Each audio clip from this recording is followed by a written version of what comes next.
The 2-inch conduits are considered to be supported by the ground once they enter the ground. According to the National Electrical Code, NEC conduit shall be supported in accordance with Table 352.30 for rigid metal conduit and Table 352.40 for electrical non-metallic tubing (ENT). Let's break down what these tables specify and how they apply to supporting your underground PVC conduit. Firstly, let's examine Table 352.30, which pertains to rigid metal conduit.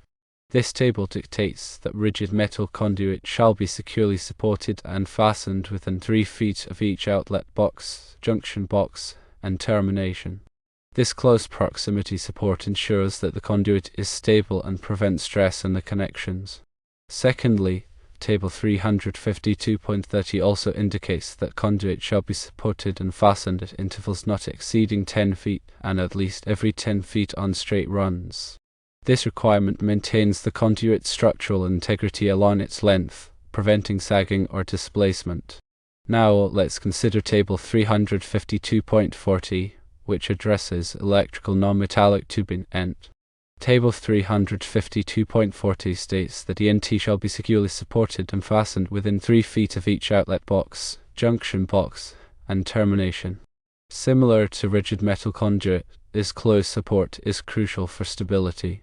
Furthermore, Table 352.40 specifies that ENT shall be supported and fastened at intervals not exceeding 9 feet and at least every 9 feet on straight runs. This ensures that the ENT remains properly aligned and prevents excessive bending or stress.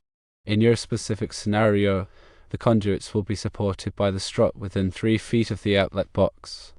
This satisfies the initial support requirement outlined in both Table 352.30 and Table 352.40. Once the conduits enter the ground, they are considered to be adequately supported by the earth itself. The surrounding soil provides lateral support, preventing movement and ensuring the conduit remains in place. Therefore, based on the information provided in the relevant NEC guidelines, the conduits are considered to be adequately supported. Remember to always consult the most recent edition of the NEC and local electrical codes for the most accurate and up-to-date requirements.